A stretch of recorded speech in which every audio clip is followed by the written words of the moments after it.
Dans cette vidéo, nous allons encore refactorer notre routeur. Déjà, je vais commencer à ouvrir la base de données.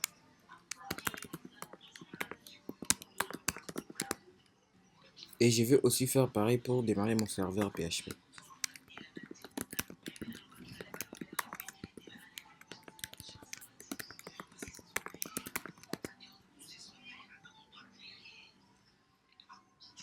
Je vais le faire dans mon navigateur. Dans la vidéo précédente, nous avons vu comment passer l'IRL. Nous avons vu comment passer l'ID dans l'IRL et les récupérer dans notre contrôleur. Dans cette vidéo, nous allons voir aussi comment refactorer ça. Déjà, avant de commencer, quelque chose que j'avais pas fait. Si on entre quelque chose déjà, je vais pas afficher tout ça et on va juste afficher. Par exemple, si on entre un IRL, quelque chose qui n'existe pas, on va afficher le message Kite4 parce que pour le moment, on a l'écran vide. Donc pour ça, je vais venir dans mon routeur et on avait fait ça ici. Je vais déjà effacer tout ça. Et ici, je vais mettre return pour ne pas passer à la ligne suivante. Et puis, je vais décommenter ça.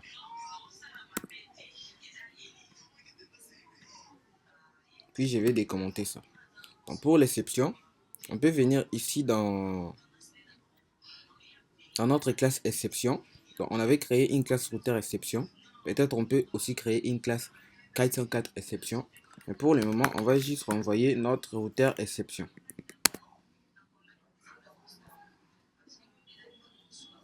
On a déjà routeur exception qu'on avait importé en haut et on va faire ça. Et je vais enlever ça.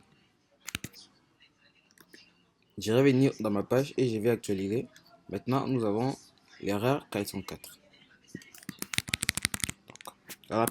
Dans la vidéo précédente, nous avons vu comment passer l'ID par exemple dans l'IRL.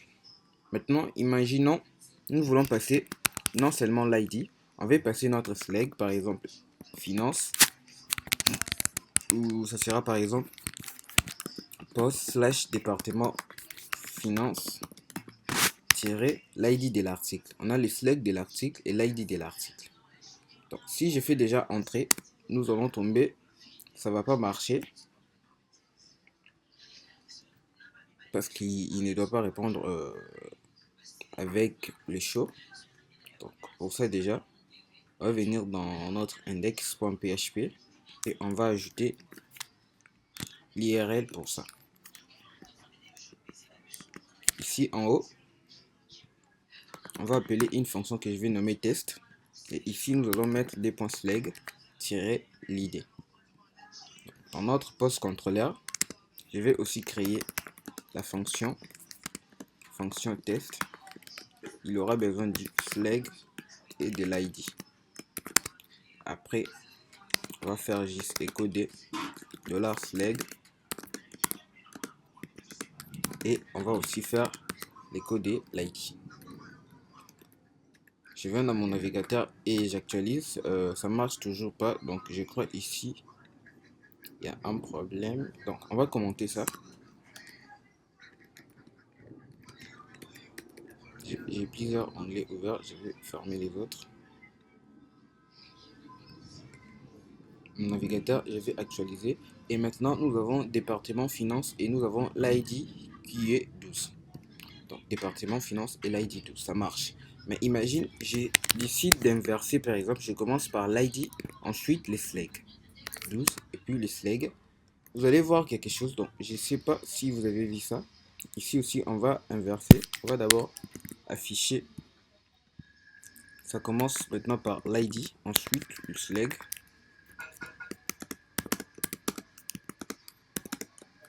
Et je vais faire flag.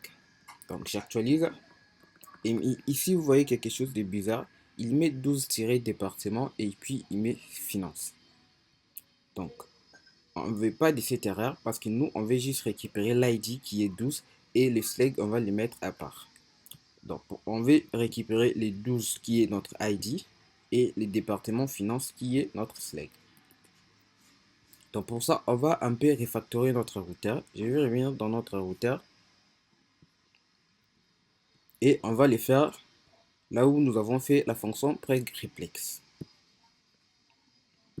Qu'est-ce qu'on veut faire? Je vais créer l'attribut qui est une attribut que je vais nommer par exemple params et par défaut ça sera un tableau vide. Et nous allons nous allons modifier notre expression régulière. On va vérifier si le premier clé c'est ID. Si c'est ID, on va exécuter une expression régulière.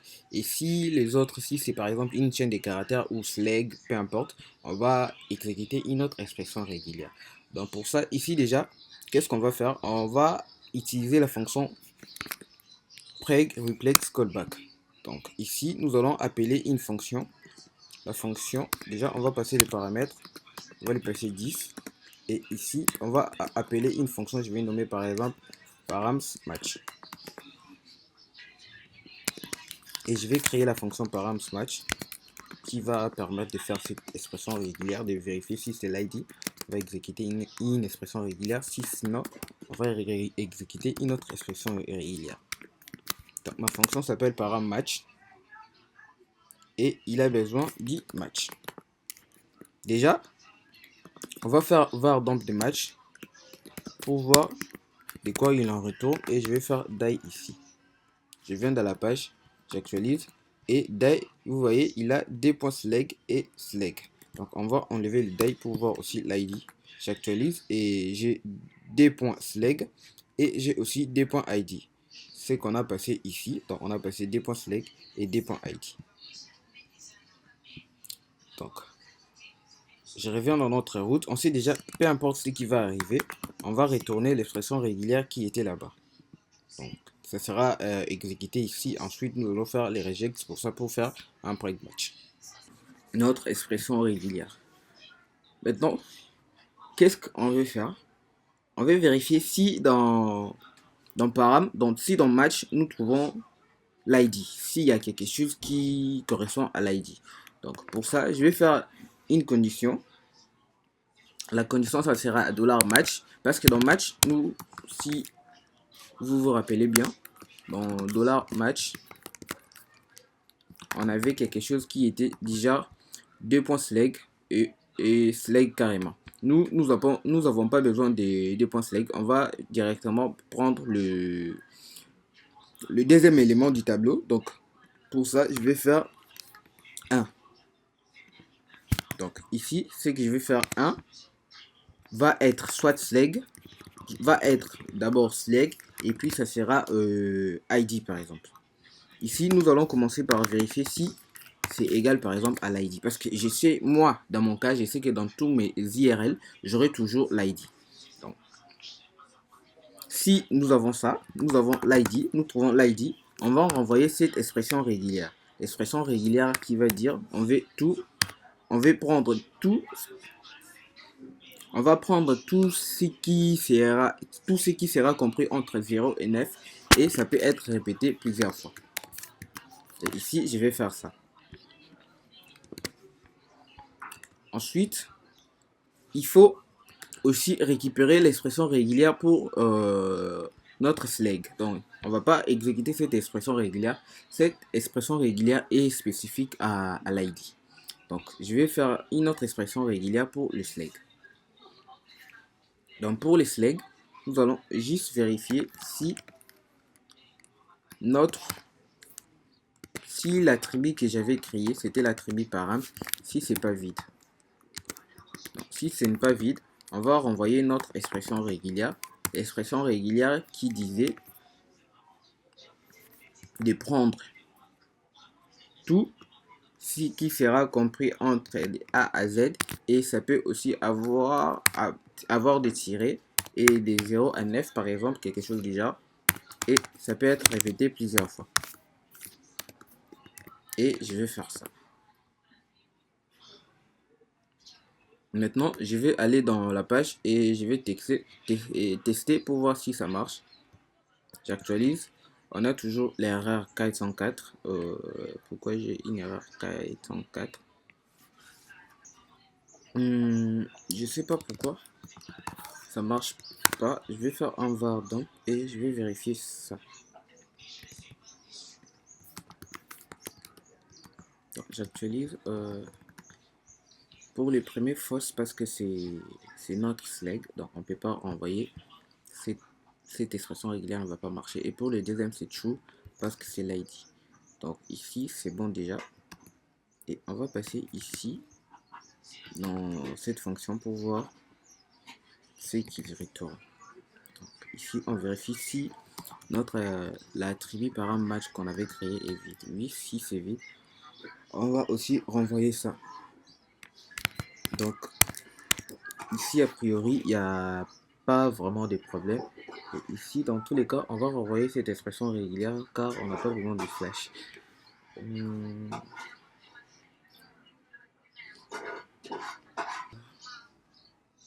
Ici c'est pas le problème.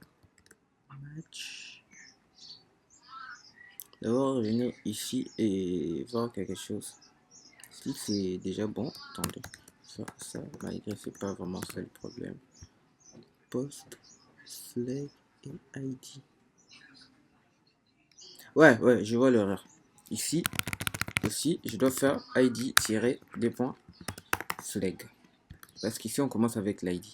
Et je vais actualiser pour voir si ça marche. Et bien évidemment, ça marche. Nous avons plus l'erreur qu'on avait avant. Nous avons 12 ici et nous avons département finance. Donc, je vais venir dans mon poste contrôleur, là où j'avais fait le test. Donc, nous avons 12 et département finance. Donc, ça veut dire que si j'inverse ici, déjà si j'inverse, nous n'aurons pas de problème parce qu'on avait déjà testé et ça marchait. C'est normal qu'on puisse avoir un 404. Donc, c'est juste ici que je dois modifier l'ordre des paramètres. Et je vais mettre ID. J'actualise et ça marche.